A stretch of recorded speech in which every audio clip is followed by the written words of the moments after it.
मैं कामनी शर्मा। आप देख रहे हैं न्यूज 22 इंडिया न्यूज चैनल। आइए नजर डालते हैं आज की मुख्य और ताजा खबरों पर।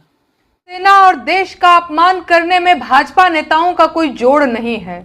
अब नया बयान मध्य प्रदेश के डिप्टी सीएम जगदीश देवड़ा का आया है। उनका कहना है कि पूरा देश, सेना और सैनिक पीएम मोदी के चरणों में नतमस्तक हैं। अब मैं सच में कंफ्यूज हूं कि भाजपा के नेता खुद मूर्ख हैं या वो पूरे देश को मूर्ख समझते हैं। उन्हें क्या लगता है ये देश और देश की जनता उनकी बपौती है?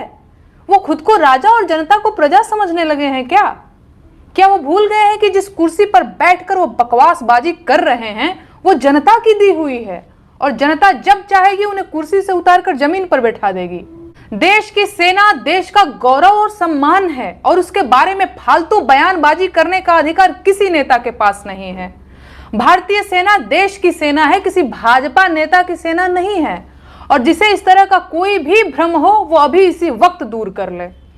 भाजपा के सभी नेताओं को यह बात कान खोलकर सुन लेनी चाहिए कि नरेंद्र दामोदर दास मोदी इस देश के मालिक नहीं, सेवक हैं और उन्हें खुद इस देश की सेना, सैनिकों और देशवासियों के चरणों में नतमस्तक होना चाहिए।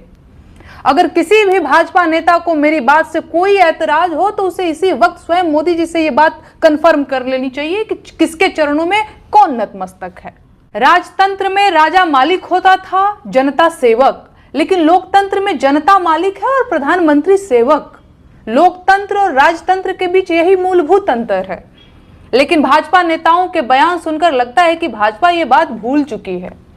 सच बात यह है कि कर्नल सोफिया कुरैशी का अपमान करने वाले भाजपा के मंत्री विजय शाह के खिलाफ ढंग से एक्शन लिया गया होता तो बड़ी संभावना है कि मध्य प्रदेश के डिप्टी सीएम जगदीश देवड़ा ऐसी बयानबाजी नहीं करते। लेकिन भाजपा हमेशा अपने दोषी नेताओं को बचाती रही है और उसी का परिणाम है कि विपक्ष के नेताओं का अपमान करते करते ये लोग देशवासियों और सेना का अपमान करने लगे हैं। इन लोगों का मन बहुत बढ़ गया है और अब ये देशवासियों की जिम्मेदारी है कि वो उन्हें उनकी सही जगह याद दिला दें।